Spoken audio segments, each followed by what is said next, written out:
Oi. Boa noite, amada igreja. Vamos dar início ao culto. Vou reforçar aqui sobre os informes. Aos pais, sentem ao lado de seus filhos. Os bancos de trás que possamos deixar reservados para nossos visitantes. Evite de estar saindo durante o culto. E também conversa durante o culto. Também não esquecendo sobre os celulares, tá? Você está deixando no modo silencioso ou desligado, tá bom? Esses são nossos informes. Tema da mensagem de hoje à noite: buscai o Senhor e viverei. Referência bíblica: Amós, capítulo 5, versículo 4, tá bom? Irei fazer uma oração. Peço que não curvem suas cabeças para assim pedir a liberação de Deus tudo que será realizado nesta noite. Oremos. Pai, bendito é teu nome, Senhor. Te agradecemos, Pai, por estarmos na tua casa, Senhor, para assim louvar, Senhor, o teu santo nome. Abençoa, Senhor, a mensagem, Senhor, que logo mais irá ser explanada, Senhor, para nós. Senhor, use, Senhor, o teu servo, meu Deus. Abençoa ele, meu Pai, para que ele venha nos ensinar, Senhor, somente aquilo que vem de ti, meu Pai. A nós, Senhor, tem misericórdia de nossas vidas, meu Deus. Tira, Senhor, de nós tudo aquilo que esteja atrapalhando, Senhor, de aprender, Senhor, a tua palavra, Senhor. Abençoa o culto, meu Deus, a liturgia, tudo que venha a ser realizado aqui, meu Pai, seja para a honra e para a glória do teu santo nome, meu Deus. Abençoa, Senhor, a cada um que está aqui, meu Deus, aos irmãos também que ainda estão a caminho, Senhor, para a tua casa, que o Senhor esteja abençoando, Senhor, para que eles venham conseguir chegar aqui e ouvir a tua palavra, Senhor. Abençoa também os irmãos que estão nos assistindo em casa, meu Deus. Que o Senhor esteja assim fortalecendo, Senhor, a tua igreja, o teu povo, meu Deus. Nos ajuda, Senhor, em nossa caminhada cristã, Senhor, que possamos, meu Deus, não apenas ser ouvinte, mas sim praticante, Senhor, da tua verdade. Muito obrigado, meu Deus, em nome do teu Filho amado Jesus Cristo. Amém. Momento das boas-vindas. Temos a visita, acredito, a Yara, né? Está visitando. Seja bem-vindo, Yara. Aos restantes, acredito que sejam os membros todos de casa, mas todos sejam bem-vindos em nome do Senhor. Vamos louvar ao Senhor com o cântico do Voz de Melodia número 2. Grande é o Senhor. O nosso irmão Lucas irá nos auxiliar.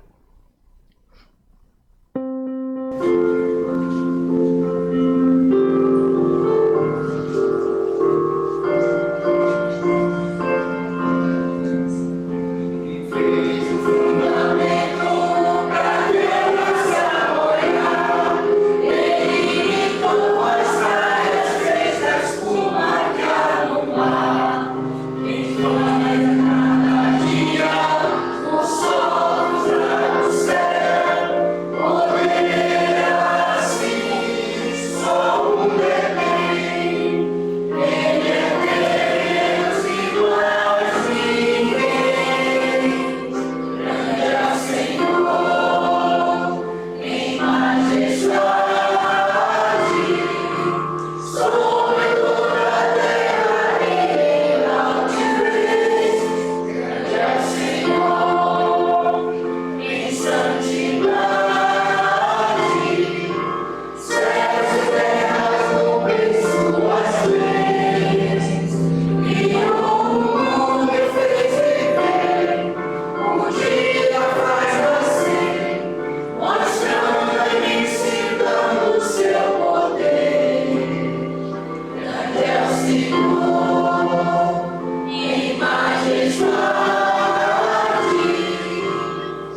da nossa igreja, durante a semana, começa aos domingos, a nossa escola bíblica dominical, às 17 horas.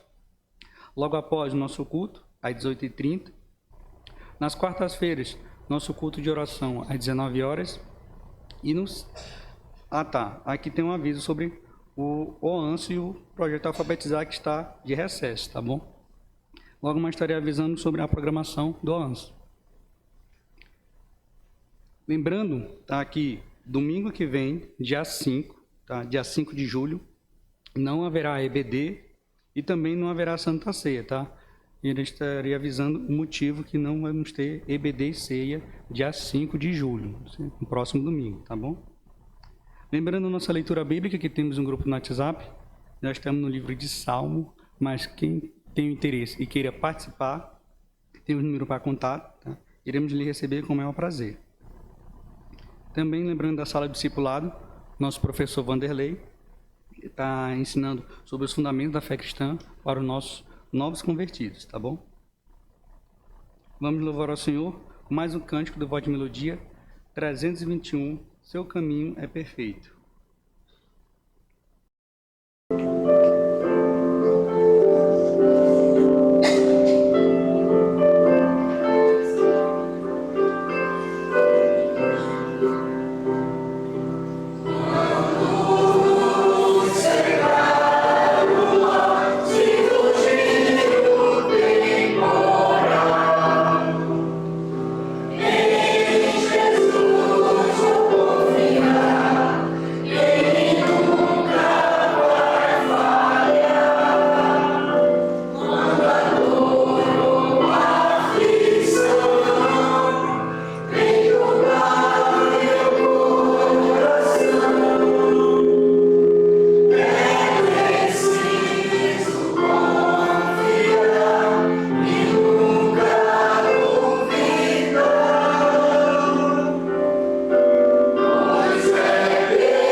Vamos ter um vídeo sobre um dia no sítio.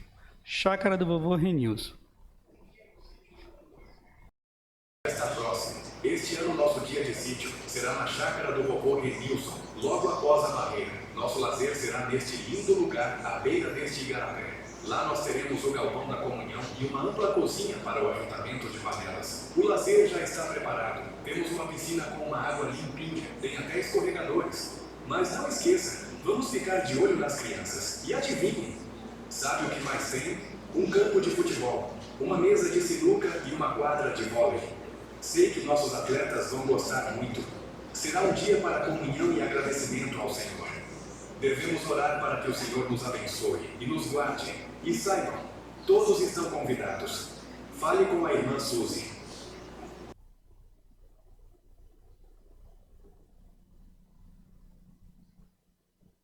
Muito bom.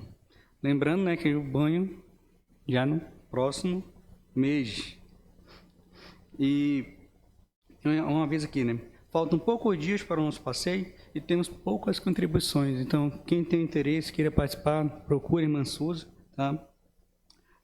Tem aqui os valores, ainda pode ser, como ainda não fechou o mês de junho, né? Então, pode ser parcelado de 2 vezes, que ainda não iniciou o pagamento, ou deixar tudo para pagar no mês de julho, né? O valor de R$50 é o valor da cota, tá?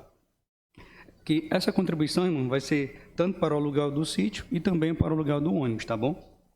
Procure a irmã Suzy, tem o número de contato também, caso não consiga falar com ela pessoalmente. Vamos ter um momento do ANS, do dia 27, e os destaques da 4ª semana. Digo-vos que assim haverá maior alegria no céu por um pecador que se arrepende do que por 99 justos que não necessitam de arrependimento. Lucas 15:7.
Bom, tem um recado aqui para os One Sisters, tá bom?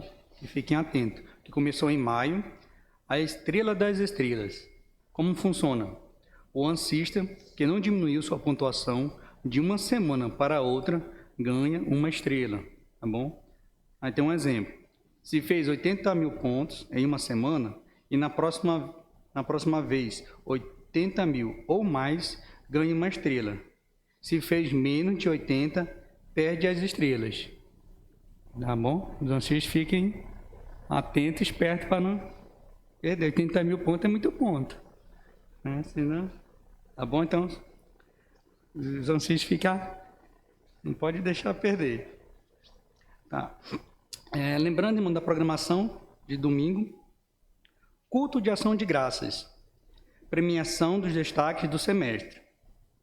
O preletor vai ser o pastor Maciel, da igreja Hermon, tá? Com o tema Deixai vir em mim os pequeninos. Mateus 19, capítulo 19, versículo 14, tá? Vai ser dia 5 de julho, às 18h30, tá bom? Então, devido a essa programação, por isso que não vai haver a EBD e a Santa Ceia, tá bom? Os irmãos estão todos cientes, tá bom? Possamos estar todos aqui, tá? Para ouvir a palavra, tá? Tragam visitantes, os ancistas também. Vai ser um momento para, assim, aprendermos da palavra do Senhor. Seja um parceiro do projeto ou e alfabetizar. Quem não tem interesse e queira participar ajudando, tá? São 10 parcelas nos valores de R$15, e esse valor ele é destinado para o ensino das escrituras e o reforço escolar, tá bom? Número para contato, caso queira tirar algumas dúvidas, tá bom? Esse número para contato. Vamos ter um momento do ofertório.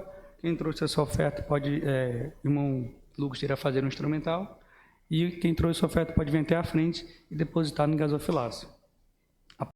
Irei fazer uma oração.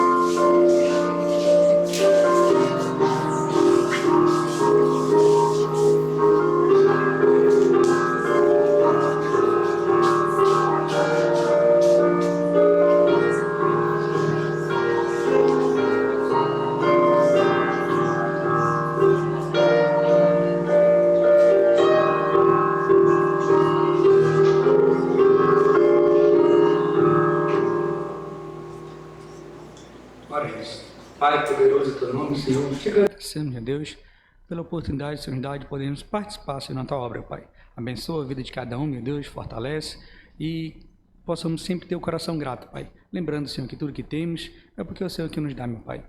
Abençoa os irmãos também, Senhor, na frente do trabalho.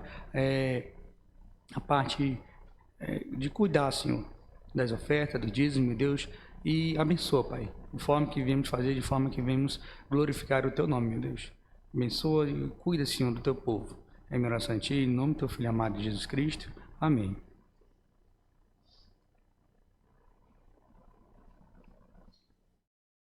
Bom, nossa igreja, né, temos um motivo de orações que possamos estar lembrando e orando pelos líderes da igreja, pelo Ministério Alance, os irmãos e familiares da nossa igreja, os idosos, os enfermos, pelos nossos novos convertidos, os pais e alunos do ANS, que grande parte deles ainda não são crentes, e pelos nossos missionários. Então, esses são os pedidos que possamos estar lembrando e orando por cada um deles. Convido os irmãos para abrirem suas Bíblias para o livro de Amós, capítulo 5, versículo 4. Então, a leitura que eu queria fazer se encontra no slide, tá bom? Os irmãos também, a igreja, podem me acompanhar pelo slide, caso queiram. Após a leitura, estarei fazendo uma oração, gratidão pela palavra.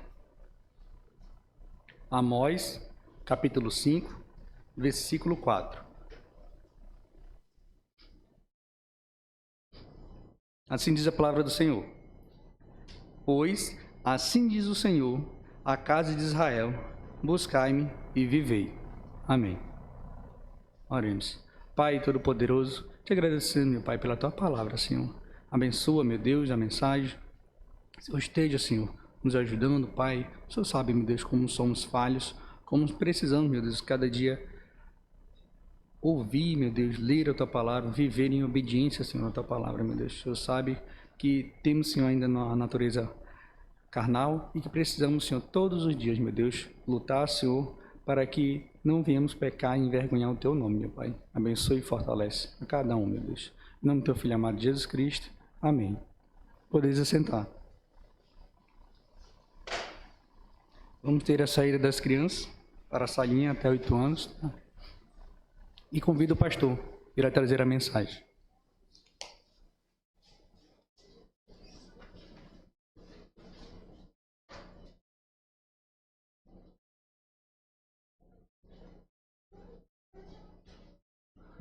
Boa noite, irmãos. O verso que o irmão Rodrigo leu diz: porque assim diz o Senhor, a casa de Israel, buscai-me e viverei. Senhor, nós queremos nos dirigir a Ti, Senhor, mais uma vez, em oração, te pedir ao Pai que essa Tua palavra seja clara, Deus, aos nossos corações.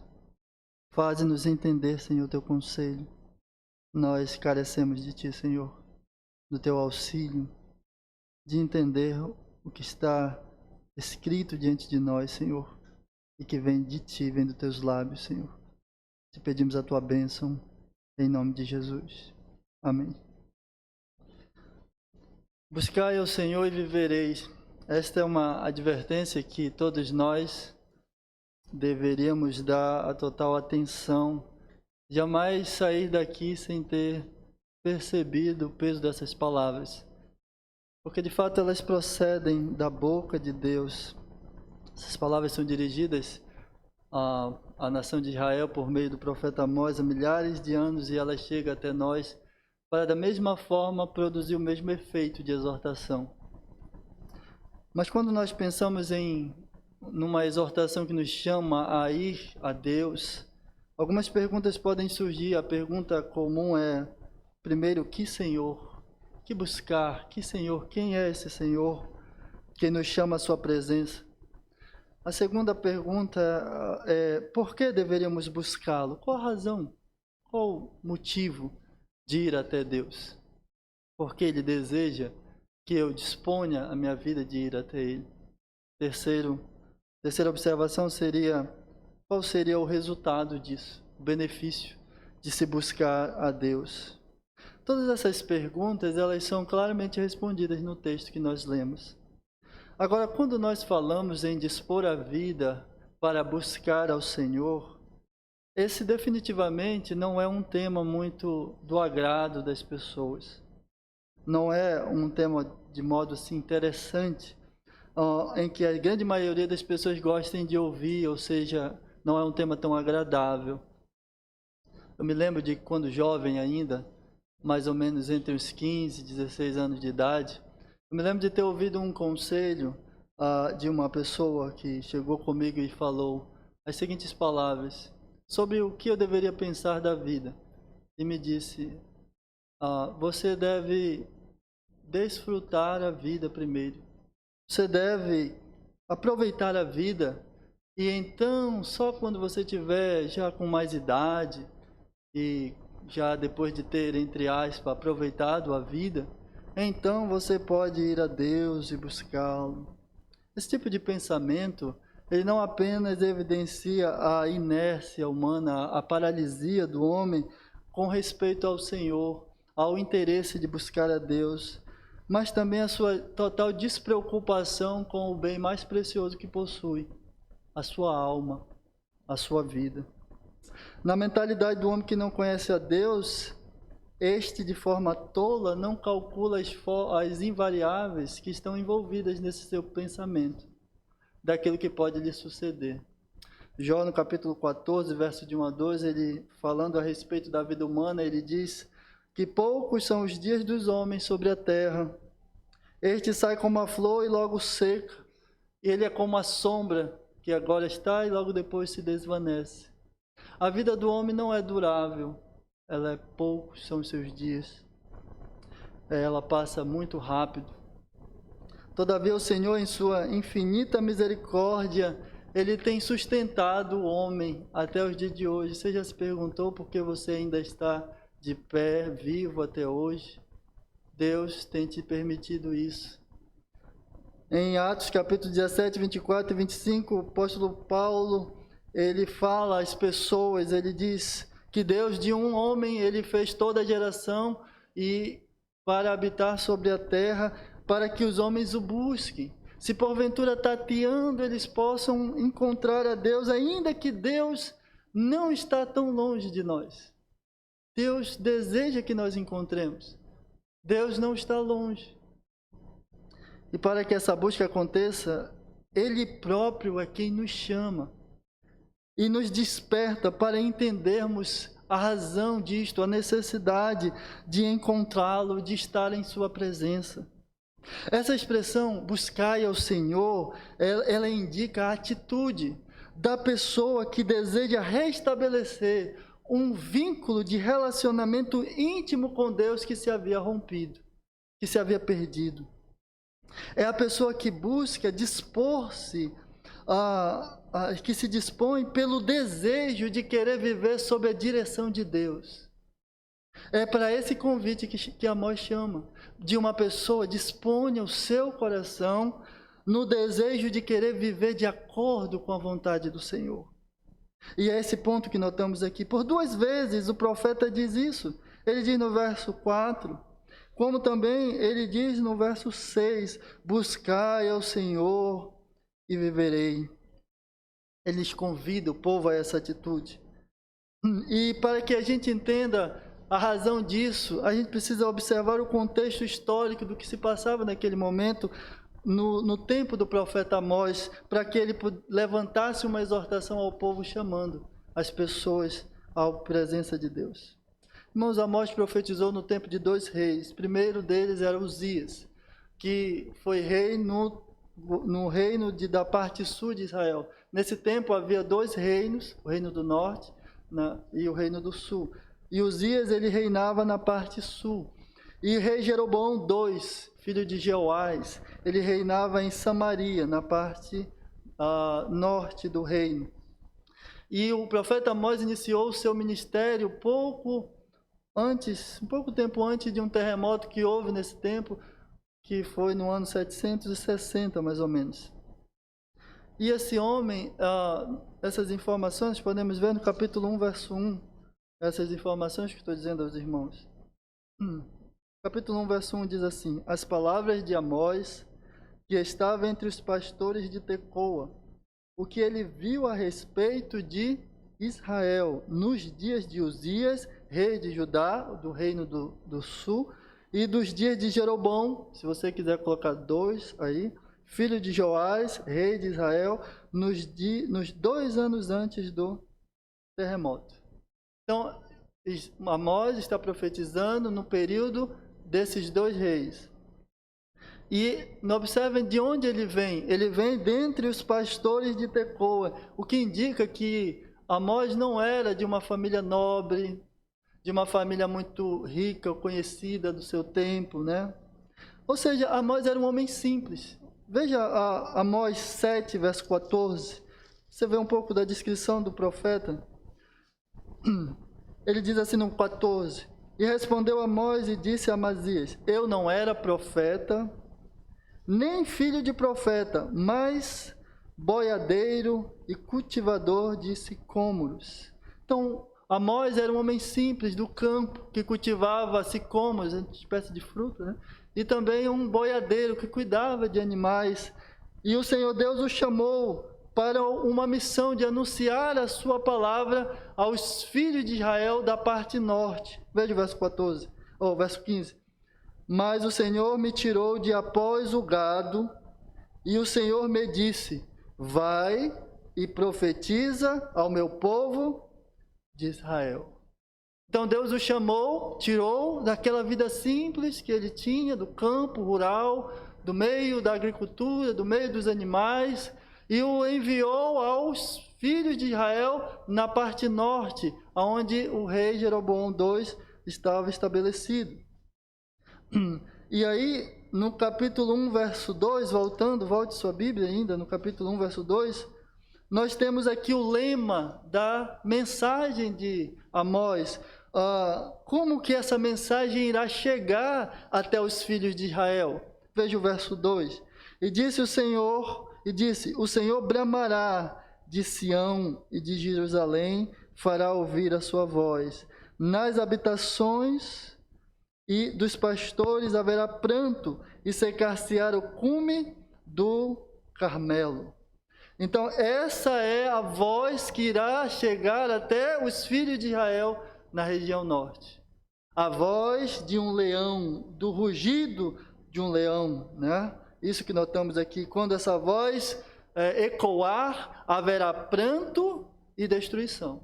Isso é o que ele está colocando aqui. Notem bem isso. O profeta Amós fará isto. Ele fará ouvir a voz do leão. E haverá graves consequências quando essa voz for ouvida. Então, a imagem poética aqui indica que Deus não está contente com as práticas ou com os atos que os homens praticam. Ele não está feliz, portanto, ele está irado. Como um leão, ele vai em busca da sua presa. Ele irá caçar a sua presa. Só que, só de ver essa mensagem nesse formato, dessa forma, um leão rugindo, isso já produz certo medo, certo temor nas pessoas. Eu, particularmente, eu nunca vi um leão, mas se eu tivesse visto, eu possivelmente cairia, né, duro, né, de pavor de um leão. Imagine, é isso que Amós está querendo transmitir. A voz do leão será ouvida em razão das graves ações que os homens têm praticado. Deus não está satisfeito com as obras que os homens têm feito. O Monte Carmelo, como nós lemos na parte final aí do verso 2, diz: haverá pranto e secar-se-á o Monte Carmelo. Esse Monte Carmelo ficava na região norte do reino de Israel. Com vista ali para o mar Mediterrâneo, era uma área de vegetação, coberta de florestas, ou seja, uma região fértil, e que ali se localizavam fazendas e as pessoas criavam gados. Quando o leão rugir, aquele cenário irá mudar completamente, pois haverá secura e haverá lamento, haverá pranto. Agora, esse rugido do leão também denota outro aspecto, não apenas de que Deus está irado com as ações dos homens, mas também mostra que Deus está conduzindo os eventos da história. Ele está mostrando o que vai acontecer, os eventos que irão suceder em razão disto. E o povo de Israel estava diante, portanto, de um perigo iminente, de que a voz de Deus ao soar iria causar grande destruição. Deus conduziria a história. Mais ou menos a ideia seria isso. E isto irá acontecer sobre vós por causa disto, por causa desse motivo. Então Deus, como leão, está irado contra o seu povo e contra outras nações que são descritas aqui no capítulo 1, e ele dirá o que irá acontecer, quais são os eventos futuros que irão ocorrer em razão das obras más que os homens fazem. Ou seja, irmãos, depois mais eu vou detalhar melhor essa verdade, mas o pecado nessa época do tempo do profeta Amós havia atingido níveis alarmantes, fazendo com que Deus intervisse com respeito àquilo, dando uma resposta adequada ao pecado. Assim, a mensagem do profeta Amós, ela trata do juízo de Deus iminente que estava por vir. Deus conduzindo a história, o que irá ocorrer. Agora, como estava a nação de Israel sob a administração desses dois reis, para que a palavra de Deus, a voz de Deus soasse como um bramido de leão. Falando um pouco aqui do rei Uzias, que era o rei do reino do sul, né? 2 Crônicas 26, verso 23, 26, se você quiser depois ler todo o versículo, todo o capítulo, você verá que Uzias, ele reinou com 16 anos, ele começou a reinar no lugar do seu pai Amazias. E o seu reino foi um reino longevo, ele passou 50 anos ali reinando em Israel. E os seus inimigos haviam sido subjugados, haviam sido derrotados, haviam sido mortos, né? Ele estava ali com um reino mais ou menos de paz, né? Ele havia fortificado os seus exércitos, né? Dado aos seus exércitos escudo, lança, capacetes, até fundas, né? Feito invenções, projetado invenções, tudo para municiar o seu exército, ou seja, era um tempo de prosperidade. 2 Crônicas, capítulo 26, verso 5, diz assim: porque deu-se, falando do rei Uzias, porque deu-se a buscar a Deus nos dias de Zacarias, sábio nas visões de Deus. E nos dias em que buscou o Senhor, Deus o fez prosperar. Então, os dias do rei Uzias eram dias marcados por prosperidade. Ele venceu sobre os seus adversários, sobre os seus inimigos, ele cresceu, né? No entanto, o fim da história de Uzias não foi um fim tão bom, né? Não foi um reinado tão que terminou com um final feliz, porque ele quis entrar no templo e realizar um trabalho que não era da sua competência. Ele quis fazer incensos ali que eram apenas os sacerdotes que deveriam realizar esse trabalho. E ali naquele momento ele ficou leproso. E então foi afastado das suas atividades reais, mas ficou um tempo, né, um bom tempo, 50 anos ainda, de modo que este rei morreu leproso. Esse é o retrato da história do rei Uzias, no tempo do rei Amós. Interessante notar uma coisa que me chamou a atenção, o nosso coração. Como nós buscamos exaltação pessoal, irmãos? Né? Como nós buscamos engrandecimento, né? Nós não nos contentamos com aquilo que o Senhor nos dá. Até muitas vezes nós nos incomodamos, como Josué no tempo de Moisés. Senhor, eles estão profetizando. Como a gente é assim, né? Nosso coração busca certa altivez. E observem, Deus havia fortalecido o reino de Uzias, e ele se engrandeceu e se fortaleceu, mas a soberba tomou de conta do seu coração, de modo a levá-lo à ruína. Esse é o tempo do rei Uzias. Mas aqui, com respeito ao rei Jeroboão, esse reinou 40 anos em Samaria. E ele expandiu seus territórios. Veja 2 Reis, capítulo 14, versículo 25. 2 Reis 14, verso 25, para você ter uma noção de como era o reino de Jeroboão II. Também este estabeleceu os termos de Israel, desde a entrada de Amate até o mar da planície, conforme a palavra do Senhor, Deus de Israel, a qual falara pelo ministério do seu servo Jonas, filho do profeta Amitai, o qual era de Gate-Efé. Então, o reino de Jeroboão II se expandiu, os seus territórios, os seus domínios, né? O que nos mostra que também era um tempo de prosperidade, né? Eles cresceram bastante. Então notamos isso aqui também, né? Os irmãos devem lembrar que esse rei Jeroboão II não é o primeiro. Existiam dois Jeroboão, um que era servo de Salomão, né, que dividiu o reino ali, e o outro é esse aqui que nós estamos vendo, né? Mas algo interessante é que ele nunca se afastou, Jeroboão II, nunca se afastou dos pecados do Jeroboão I. O Jeroboão I havia estabelecido ali, para não perder o seu status como rei, que ele havia se tornado rei, né? Ele estabeleceu cultos pagãos no seu reino, para que evitasse de o povo ir à parte sul adorar a Deus no templo. Ele então instituiu ali alguns cultos idólatras, um culto inclusive a bezerros, né, de ouro, que ele tinha feito 2. E isso se preservou nos dias do rei Jeroboão II, né? Então notamos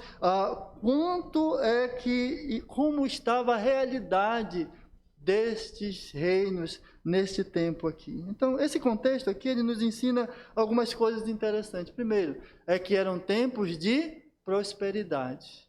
Eram tempos também de paz. Os inimigos haviam sido vencidos. As fronteiras do Reino do Norte estavam se expandindo. Seus territórios estavam alcançando outros termos. O rei Uzias estava fortalecido. Esse era o cenário dos dias do profeta Amós. E Amós registra, voltando aqui para o texto de Amós, ele registra com detalhes esse momento histórico do seu tempo. Veja Amós capítulo 3, versículo 15. Amós 3, verso 15. As pessoas possuíam diversas casas, inclusive casas de verão, né? Quem tem casa de verão, irmão? Quem é pessoa próspera, né, Rafinha? Uma pessoa casa de verão, né? Vai todo de ano em ano, eu vou, né, por ali. Olha, veja o verso 15. E derribarei, Amós 3, verso 15. E derribarei a casa de inverno com a casa de verão e as casas de marfim. Marfim é uma madeira nobre, né? E perecerão, e as grandes casas terão fim, diz o Senhor. Então eram tempos de prosperidade. Agora note bem, não eram só as casas que eram bem imponentes, né? E que mostrava a realidade econômica deles, mas também até as camas deles. Olha, veja aí o capítulo 6, versículo 4. Acompanhe bem, eu quero que você entenda bastante esse livro tão pequeno, mas uma lição tão valiosa. Verso 6, verso 4. Que dormis em camas de marfins, e vos estendeis sobre os vossos leitos, e comeis os cordeiros do rebanho, e os bezerros do meio da manada. Né? Então, observe, nada há de errado em você ser rico. Né? Não tem problema nenhum, né? Eu queria ser rico, nunca consegui. Eu nunca consegui, olha que eu tentei, né? Até fiquei magrinho tentando ser rico, mas não consegui. Brincadeira, irmão. Mas não tem nada de errado em você ter uma vida rica, uma vida próspera. Não tem nada de errado. Ocorre quando essa riqueza é fruto de injustiça. Era isso que notávamos aqui. Era fruto de injustiça, ou seja, de ações mais de pecado. Veja o capítulo 4, versículo 5. Notem bem aqui o que as mulheres faziam. Ouvi esta palavra, vós, vacas de Baçã, que estáis no monte de Samaria, que oprimis o pobre, que quebrantais os necessitados, que dizeis a seus senhores, dai cá e bebamos. Então, observem que imagem a gente tem aqui do capítulo 4, verso 1. É a imagem de alguém que ostenta luxo, né? Que ostenta luxo, né? Que, assim, de glamour. As vacas de Baçã. Baçã era uma área fértil, né? Era uma área ali onde se tinha ali grande prosperidade, né? Mas observem, eles eram assim às custas de quem? Da opressão aos pobres, aos necessitados, né? E tamanha, irmãos, era a avareza das pessoas, a cobiça, que eles chegavam a vender uma pessoa por uma dívida tão pequena. Veja aí o capítulo 2, versículo 6. Nós estamos vendo o cenário histórico do livro de Amós. Capítulo 2, verso 6. Diz assim: assim diz o Senhor, por 3 transgressões de Israel, e por 4 não retirarei o castigo, porque vendem o justo por dinheiro e o necessitado por um par de sapatos. Olha a que ponto eles haviam chegado, né? De vender uma pessoa à escravidão por uma dívida pequena, pífia, né? Por um par de sapatos, né? Capítulo 8, versículo 5. Acompanhe aí a sua Bíblia. Capítulo 8, verso 5. Acompanhe bem e note como que era essa avareza, essa cobiça das pessoas, né, por dinheiro. Verso 5 diz assim, dizendo: quando passará a lua nova para vendermos o grão, e o sábado para abrirmos os celeiros de trigo, diminuindo o efa e aumentando o ciclo, procedendo dolosamente com balanças enganosas. Eles eram cobiçosos, avarentos, e eles eram desonestos nos seus negócios. Observem bem o retrato dessa sociedade. E demais disso, ainda se consideravam crentes. Pastor, como uma pessoa que age dessa maneira ainda se vê como servo de Deus? Eles se achavam crentes. Olha aí o capítulo 4, versículo 4. Acompanhe comigo. Vinde a Betel e transgredis, a Gilgal e multiplicai as transgressões. E cada manhã trazei os vossos sacrifícios, e de 3 em 3 dias os vossos... Quem é que dá dízimo? Quem é que te apresenta sacrifício? Quem é uma pessoa que entende, que acredita que é o quê? Servo de Deus, que entende que é um crente, né? Então, observem bem, com toda essa maldade, eles ainda se consideravam servos do Senhor. Amós capítulo 5, verso 21. Observem aí, Amós 5, 21. Aborreço, isso é Deus dizendo, desprezo as vossas festas e as vossas assembleias solenes, não me dão nenhum prazer. Me parece que nos dias de Amós, as pessoas se reuniam nos templos para cultuar, entre aspas, Deus, e eram cultos avolumados, cheios de pessoas. Ou seja, eram centros de que as pessoas iam para ali adorar a Deus, e muitas pessoas estavam adorando ao Senhor. Verso 23 desse mesmo capítulo, né? Afasta de mim o estrépito dos teus cânticos, porque não ouvirei a melodia dos teus instrumentos. Então, a herança maldita que Jeroboão II cultivou, que ele herdou, que ele preservou do Jeroboão I, estava ali naquele momento, e as pessoas iam ali cultuar naqueles locais, se achando Deus. Irmãos, há alguma semelhança desses dias com os nossos? Né? Alguma semelhança? Parece muito com os nossos dias, não é verdade? Né? Os homens procuram ostentar as suas riquezas, fruto de injustiça. Isso que nós vemos hoje, né? Os homens buscam satisfazer a sua carnalidade, né? Eles são injustos nos seus negócios, são cobiçosos, são avarentos e ainda por cima se dizem servos do Senhor, se dizem crentes. Este era o cenário dos dias de Amós, não tão diferente dos nossos dias, onde a perversidade e a maldade imperavam e a religiosidade dominava. Agora, com isso em mente, é que nós entendemos por que o leão irá rugir. Agora nós entendemos. Agora faz sentido entender por que Deus está tão furioso com o pecado que os homens praticam. Primeira lição que eu quero destacar a nós, desse nosso texto. Primeira verdade é que o pecado tem consequências. Primeira verdade, o pecado que os homens praticam tem consequências. O profeta Amós, capítulo 5, verso 1, ele levanta um lamento para apresentar essa realidade. Veja o verso 1 assim, capítulo 5, verso de 1 a 3. Ouvi esta palavra. Ela vem de onde? De Deus. Ouvi esta palavra, que levanto como uma lamentação sobre vós, ó casa de Israel. A virgem de Israel caiu, nunca mais tornará a levantar-se. Desamparada está na sua terra. Não há a quem a levante. Olha o estado de Israel.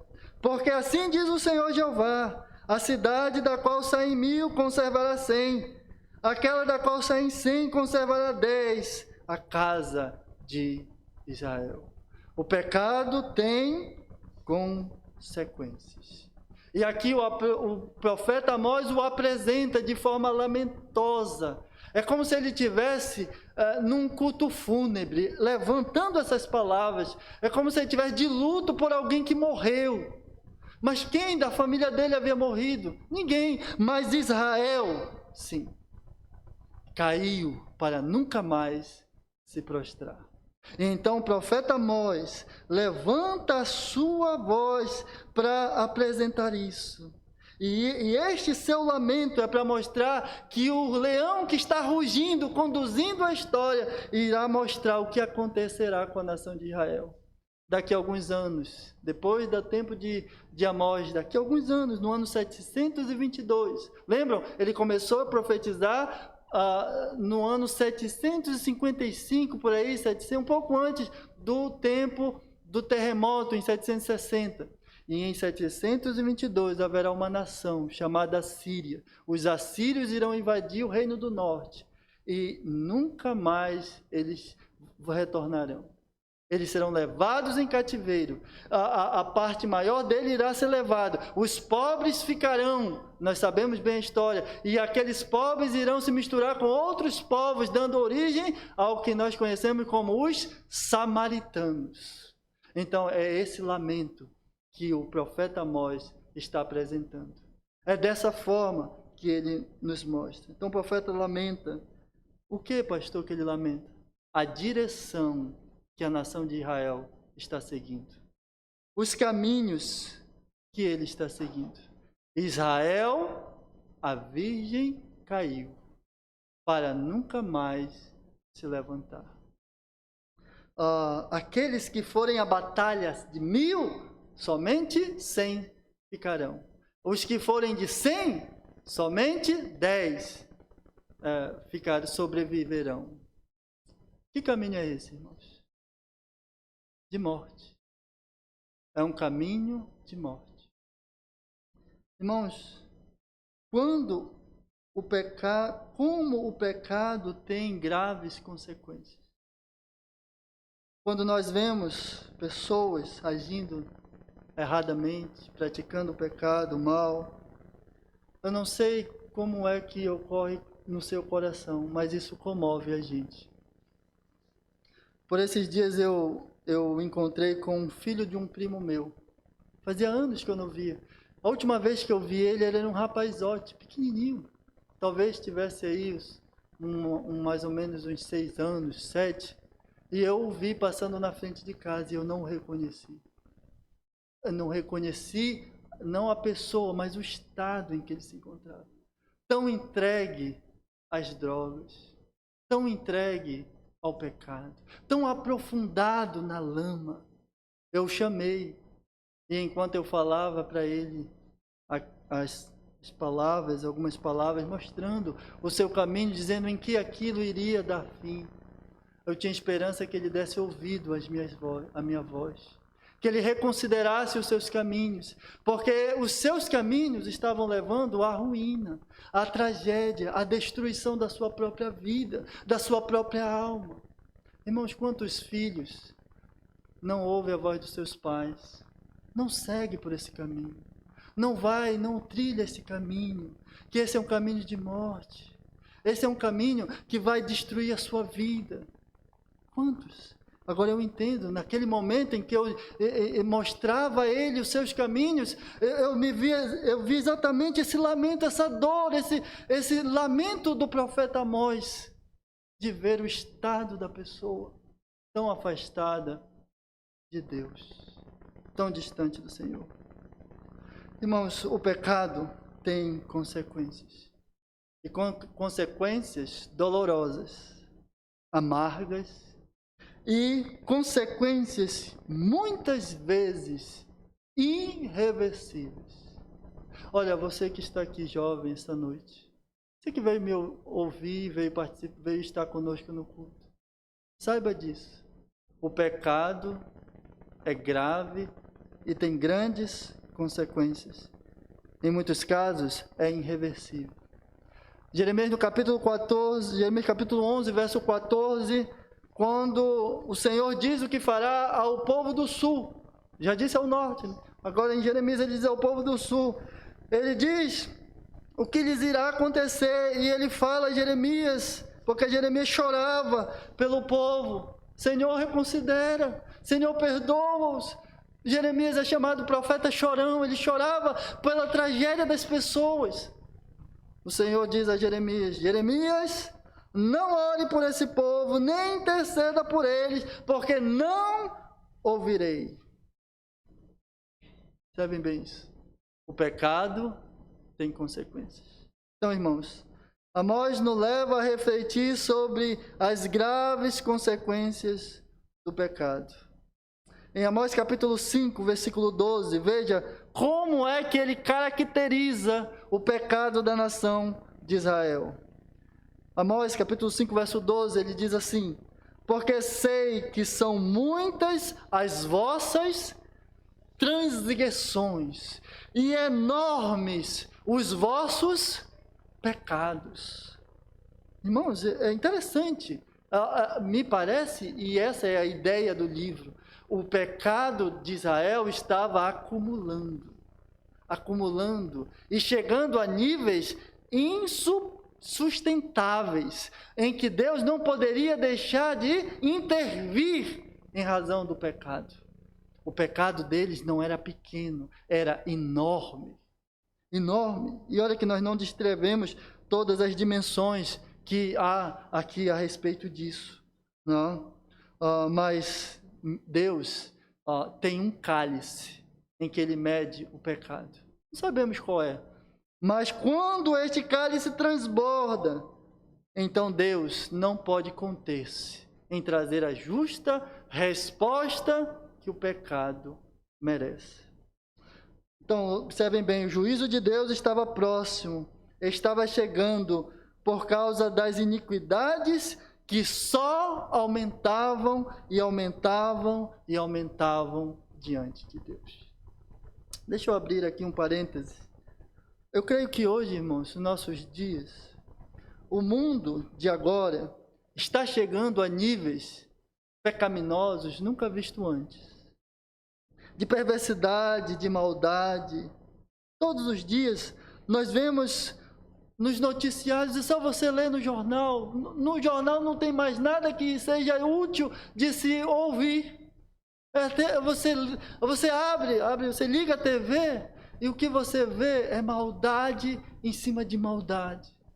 Sangue escorre da TV por causa das obras dos homens. O leão irá rugir a seu tempo. O juízo, nós, irmãos, estamos nos encaminhando em direção ao cataclisma de Deus, a juízos de Deus, por causa que a maldade do mundo cada vez mais se multiplica e se multiplica. O homem está indo em direção a um aprofundamento do pecado, a um abismo a níveis terríveis de expressões pecaminosas.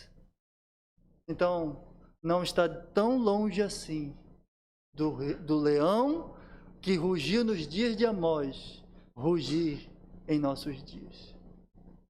Por isso é que eu disse no início desse estudo, não saia daqui sem dar a devida atenção àquela voz que vem do Senhor, quando diz, buscai-me e vivereis. Salve-se, é como se essa voz dissesse, salve-se dessa geração perversa e corrompida. Sai do meio dela, para que tu não sejas também tragado pela ira de Deus. Mas aí alguém pode me perguntar, mas quem é o Senhor que chama? Quem é esse Senhor? E aí nós vamos à nossa segunda verdade para concluirmos essa noite. Depois de lamentar os rumos da nação de Israel tem seguido um caminho de morte, o profeta traz um alento. Do versículo 5, veja bem, ele mostra um caminho para escapar do que está por vir. Veja o verso 5, no verso 4, perdão, mas assim diz o Senhor à casa de Israel, buscai-me e viverei. E no verso 5 ele diz, para que o busquemos, mas ele fala de que forma deve ser feita essa busca, não da nossa maneira, não do nosso jeito. No verso 5 ele diz, mas não busqueis a Betel, nem venhais a Gilgal, nem passeis a Berseba, porque Gilgal certamente será levado cativo, e Betel será desfeito em nada. Aqui ele apresenta 3 lugares. Os 3 lugares onde Jeroboão II havia constituído como centro de adoração, entre aspas, a Deus. Centro de adorações idólatras. Então, o que o profeta está dizendo, busquem a Deus, mas não da sua maneira, não do vosso jeito, não como vocês têm feito até então. Indo até Betel. Betel era o local onde Jacó viu aquela escada, né? Teve aquela visão, e ele disse, na verdade, Deus está aqui. E Gilgal era o local onde os filhos de Israel foram, quando atravessaram ali o Jordão, e eles, para entrar na terra prometida, eles foram circuncidados, e eles levantaram aquele monumento de pedra, aquelas 12 pedras, ali era Gilgal, dali eles partiram em direção à conquista da terra. E Berseba era um local associado aos patriarcas, por onde eles haviam passado. O que o profeta está dizendo é, não vá em nenhum destes locais, porque eu não estou aí. Não me busquem dessa forma, não vão a mim dessa maneira. Uma vez um pastor, certo amigo meu, me falou que ele, quando ele procurava uma igreja para se congregar, para estar, ele não ia em qualquer lugar. Ele avaliava, e quando ele me falou isso, eu fiquei assim um pouco balançado, mas depois eu pensei, e não é que o pastor está certo, é verdade. Tem lugares, tem igrejas que eles dizem falar em nome de Deus que deveriam estar fechados, irmãos. Deveriam estar fechados, porque ali não se ouve a voz do Senhor. Ali não se encontra Deus, ali não se vê a Deus. E nós devemos então avaliar aonde buscar ao Senhor, né? Cada lugar que você vai aqui no Manoa, se você se depara com uma igreja, se você vai para cá, tem uma igreja, a cada 2 quadras você vê uma igreja. Mas será que essas igrejas de fato comunicam, falam, mostram o grande Deus, o Senhor? Isso nós devemos perguntar. E uma das coisas que nós notamos é o engano religioso. Irmãos, uma coisa triste é a pessoa viver enganada. Ela acreditar que serve a Deus quando na verdade não serve. Imagina você estar convicto de que você é um servo do Senhor. E quando você partir, você não encontrar o Senhor que você diz que serve. Era o caso dessas pessoas. Iam a um local acreditando que serviam a Deus, mas na realidade não era a Deus que eles estavam servindo. E isso não é muito diferente nos nossos dias. Eu já contei aqui algumas outras vezes, mas eu vou repetir de novo que meu trabalho é repetir, trabalho pastoral, é repetir o trabalho, né? As informações que ele falou domingo passado, né? Então eu tenho que repetir. Há uns anos atrás, quando o Senhor me salvou, eu me lembro como fosse o dia de hoje. Como eu tinha encontrado o Senhor num local muito distante de casa, quando eu voltei para casa, eu queria servir a Deus. E eu queria adorar o Senhor de todo o meu coração, num local onde a voz dele fosse ouvida. Onde as pessoas adorassem em espírito, em verdade, onde elas de fato fossem servas verdadeiras do Senhor. E eu me lembro que eu fui em busca de uma igreja para que pudesse ter este momento com o Senhor. E eu me lembro que os locais que eu ia, eu me decepcionava. Saía dali porque não via a voz do Senhor ecoar. Eu não via ali que o Senhor era adorado, como de fato Ele nos ensina.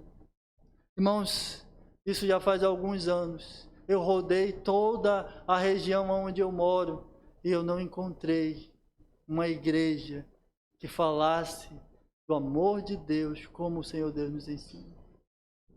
Até hoje eu nunca consegui servir a Deus próximo de casa. Nunca consegui. E eu penso que esse retrato desse desconhecimento de Deus e desse aumento religioso está cada vez mais expressivo. Cada vez mais as pessoas desconhecem e sabem quem é o Senhor. Cada vez mais notamos isso. O número dos crentes, das pessoas que servem a Deus genuína e verdadeiramente, tem se diminuído. E o que tem aumentado são centros de adoração pagãos, onde Deus não habita, onde o Senhor não está. Agora, veja bem, esse povo sabia exatamente onde ir a Deus e buscar ao Senhor. Porque Deus havia lhes mostrado, Deus havia instituído um local para que eles ali pudessem ir e quando pecassem, se buscar a Deus. Em 2 Crônicas, capítulo 7, versículo 14, diz que neste local que era o templo, ele diz que se o povo pecar, mas o povo buscar a Deus e se humilhar e orar e se converter dos seus caminhos, então eu ouvirei do céu, diz o Senhor, perdoarei os seus pecados e sararei a sua terra. É essa atitude que o Senhor Deus quer de nós. Que nós vamos a Ele em atitude de humilhação, nos humilhar diante dEle, reconhecendo o pecado que temos cometido contra a sua pessoa. E esse povo conhecia bem o Senhor. Eles sabiam quem era o Senhor, quem se deve buscar. Veja o que Amós diz, mas me parece que Amós tem a necessidade de apresentar Deus para eles, para o povo que conhecia Deus. Observem o verso 8, Amós capítulo 5, verso 8. Procurai o que fez os 7 estrelas e o Órion, e torna a sombra da noite em manhã, e escurece o dia como a noite, o que chama as águas do mar e as derrama sobre a terra. Senhor é o seu nome. Ele tem a necessidade de apresentar Deus para aquelas pessoas, porque elas não conhecem mais o Senhor. Elas não sabem mais quem Deus é. E quem Deus é? Ele é aquele que criou as estrelas, as constelações, Ele que governa os ciclos da natureza, o dia, a noite. É Ele que inunda com o mar a terra quantas vezes Ele desejar. Senhor é o seu nome. Esse é o Senhor. Aquele povo não deveria buscar um Deus fruto da sua imaginação, mas o Senhor que havia sido mostrado a eles. Eles conheciam esse Senhor. Eles viram os sinais que Deus fez no Egito. Eles viram o mar se abrir. Eles viram a provisão de Deus no deserto, cuidando, alimentando, guardando, dando a eles segurança. Eles viram Deus conquistar a terra. Eles viram os grandes obras, os grandes feitos de Deus. Mas agora, eles não sabiam quem Deus era. Quantas pessoas nós amamos, ouviram dos nossos lábios nós vos ensinar sobre quem Deus é. E lhes dizer quem é o Senhor. Mas elas não conhecem a Deus. Elas não conhecem o Senhor. Amós está dizendo, procurem, busque a Deus, não o Deus da vossa mente, não o Deus fruto da vossa imaginação, mas o Todo-Poderoso. Se humilhe diante dele, se prostre aos seus pés, o reverencie, porque igual a Ele não há outro. Ele é Deus. Isso que Amós está dizendo. Ele é Deus. Se curve diante dEle. Hoje, não precisamos ir ao templo, porque o véu do templo se rasgou de cima a baixo. Por intermédio da obra de Cristo. Louvado seja o Senhor. Mas hoje nós podemos buscar o Senhor. Quando? Hoje. Hoje é o dia de buscar a Deus. Hoje é o dia de escapar desse mundo mau, dessa geração perversa. Hoje é o dia que o Senhor convida. Humilhai-vos perante mim. Humilhai-vos perante o Senhor. Pois eu sou Deus e não há outro.